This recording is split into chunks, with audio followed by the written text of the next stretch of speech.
ನಮಸ್ತೆ ವೀಕ್ಷಕರೇ, ಜಗ್ಗೂಸ್ ರೆಸಿಪೀಸ್ಗೆ ಸ್ವಾಗತ. ನಾನು ನಿಮ್ಮ ಜಯಶ್ರೀ. ಫ್ರೆಂಡ್ಸ್, ಇವತ್ತಿನ ರೆಸಿಪಿ ಒಂದು ಹೋಟೆಲ್ ಸ್ಟೈಲಲ್ಲಿ ಒಂದು ರಸಮ್ನ ಮಾಡ್ತಾ ಇದ್ದೀನಿ. ಈ ರಸಮ್ ತುಂಬಾ ರುಚಿಯಾಗಿರುತ್ತೆ. ಒಂದೊಳ್ಳೆ ರಸಮ್ ಅಂತಲೇ ಹೇಳ್ಬೋದು. ಈ ರಸಮ್ ಊಟಕ್ಕೂ ಸರಿ, ಕುಡಿಯೋದಕ್ಕೂ ಸರಿ ತುಂಬಾ ಸೂಪರ್ ಆಗಿರುತ್ತೆ. ಸೇಮ್ ಹೋಟೆಲ್ಗಳಲ್ಲಿ ಯಾವ ರೀತಿ ಮಾಡ್ತಾರೋ ಸೇಮ್ ಅದೇ ರೀತಿ ಟೇಸ್ಟಲ್ಲಿ ನಾನು ಇವತ್ತು ಈ ರಸಮ್ನ ಮಾಡ್ತಾ ಇದ್ದೀನಿ. ಈ ರಸಮ್ನ ಮಾಡೋದಕ್ಕೆ ಹೆಚ್ಚು ಸಮಯ ಬೇಕಾಗಿಲ್ಲ, ಬೇಗನೆ ಮಾಡ್ಕೋಬಹುದು. ಯಾವ ರೀತಿ ಮಾಡೋದು ಅಂತ ನೋಡೋಣ.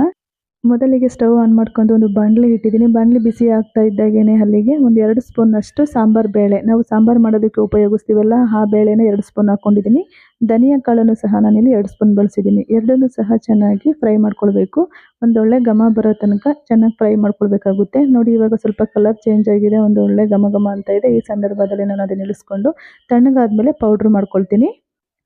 ಮತ್ತೆ ಇನ್ನೊಂದು ಚಿಕ್ಕ ಜಾರ್ನ ತಗೊಂಡು ಅಲ್ಲಿಗೆ 1 ಸ್ಪೂನ್ ಅಷ್ಟು ಮೆಣಸು, 1 ಸ್ಪೂನ್ ಅಷ್ಟು ಜೀರಿಗೆ, ನೀವು ಖಾರಕ್ಕೆ ಅನುಗುಣವಾಗಿ ಮೆಣಸನ್ನ ನೀವು ಹಾಕೋಬಹುದು. ಸ್ವಲ್ಪ ಬೆಳ್ಳುಳ್ಳಿ ಹಾಕೊಳ್ತಾ ಇದ್ದೀನಿ, ಇದೊಂದು ಒಳ್ಳೆ ಫ್ಲೇವರ್ಗೋಸ್ಕರ. ನಾನು ಇಲ್ಲಿ ಸ್ವಲ್ಪ ಈರುಳ್ಳಿ ಬಳಸ್ತಾ ಇದ್ದೀನಿ. ಇದ್ರ ಬದಲಾಗಿ ಸಣ್ಣ ಈರುಳ್ಳಿ ಬರುತ್ತಲ್ಲ, ಅದನ್ನು ಹಾಕಿದ್ರೆ ಸಾಂಬಾರು ಇನ್ನೂ ರುಚಿಯಾಗಿ ಬರುತ್ತೆ. ಈ ತಿಳಿ ಸಾಂಬಾರು. ಖಾರಕ್ಕೆ 1-2 ಹಸಿಮೆಣಸಿನ್ಕಾಯಿ ಹಾಕೊಳ್ತಾ ಇದ್ದೀನಿ. ಒಂದು 3ರಿಂದ 4 ಗುಂಟೂರು ಮೆಣಸಿನಕಾಯಿ, ಸ್ವಲ್ಪ ಕರಿಬೇವು, ಸ್ವಲ್ಪ ಕೊತ್ತಂಬರಿ ಸೊಪ್ಪು, ಇಷ್ಟನ್ನು ಸ್ವಲ್ಪ ನೀರು ಹಾಕ್ಬಿಟ್ಟು ತರಿಯಾಗಿ ರುಬ್ಕೋಬೇಕಾಗುತ್ತೆ. ರುಬ್ಕೊಂಡಿದ್ದೀನಿ ನಾನು ಇವಾಗ ಮತ್ತೆ ನೆಕ್ಸ್ಟ್ 1-2 ಟೊಮೊಟೊನ ನಾನಿಲ್ಲಿ ಚೆನ್ನಾಗಿ ಸಣ್ಣದಾಗಿ ಕಟ್ ಮಾಡಿಬಿಟ್ಟು ಅದನ್ನು ಚೆನ್ನಾಗಿ ಕಿವುಚ್ಕೊಳ್ತಾ ಇದ್ದೀನಿ. ಈ ಟೊಮೊಟೊನ ನಾವು ಕೈಯಿಂದನೇ ಚೆನ್ನಾಗಿ ಕಿವುಚ್ಕೋಬೇಕು.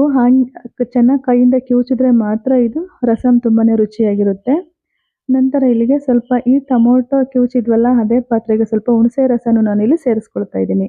ಹುಣಸೆ ರಸ, ಟೊಮೊಟೊ ಎರಡನ್ನೂ ನಾನಿಲ್ಲಿ ಹಾಕ್ತಾ ಇದ್ದೀನಿ. ಎರಡು ಹಾಕೋದ್ರಿಂದ ರಸಮ್ ತುಂಬಾ ರುಚಿಯಾಗಿ ಬರುತ್ತೆ. ನಂತರ ಇಲ್ಲಿ ರಸಮ್ ಮಾಡೋದಕ್ಕೆ ಒಂದು ಬಾಣಲೆ ಇಟ್ಟಿದ್ದೀನಿ. ಬಾಣಲೆ ಬಿಸಿ ಆಗ್ತಾ ಇದ್ದಾಗೇನೆ ಅಲ್ಲಿಗೆ ಸ್ವಲ್ಪ ಎಣ್ಣೆ ಹಾಕ್ಕೊಂಡಿದ್ದೀನಿ. ಎಣ್ಣೆ ಬಿಸಿಯಾದ ನಂತರ ಸಾಸಿವೆ ಹಾಗೂ ಮೆಂತ್ಯ ಎರಡನ್ನೂ ನಾನು ಒಗ್ಗರಣೆಗೆ ಬಳಸ್ತಾ ಇದ್ದೀನಿ. ನಂತರ ಇಲ್ಲಿ 2 ಒಣಮೆಣಸಿನಕಾಯಿನೂ ಸಣ್ಣದಾಗಿ ಮುರಿದ್ಬಿಟ್ಟು ಹಾಕೊಂಡಿದ್ದೀನಿ. ಸ್ವಲ್ಪ ಕರಿಬೇವು,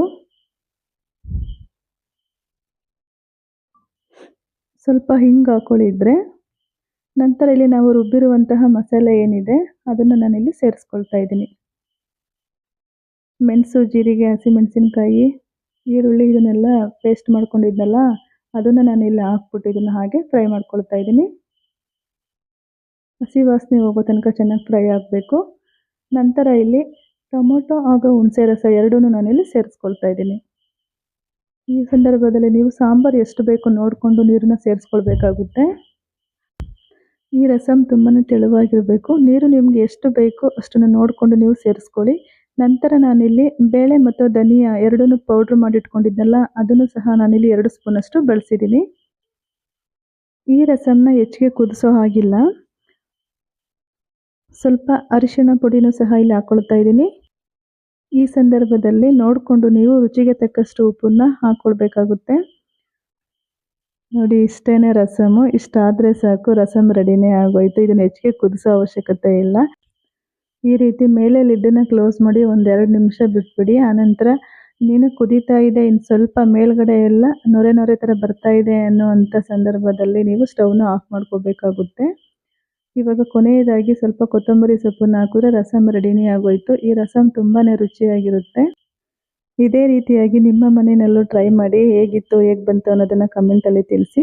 ಈ ರಸಮ್ ಯಾರಿಗೆಲ್ಲ ಇಷ್ಟ ಆಯಿತು ಪ್ಲೀಸ್ ಲೈಕ್ ಮಾಡಿ, ಶೇರ್ ಮಾಡಿ, ಕಮೆಂಟ್ ಮಾಡಿ. ಮತ್ತೆ ಮುಂದಿನ ವಿಡಿಯೋದಲ್ಲಿ ಸಿಗೋಣ. ಧನ್ಯವಾದಗಳು.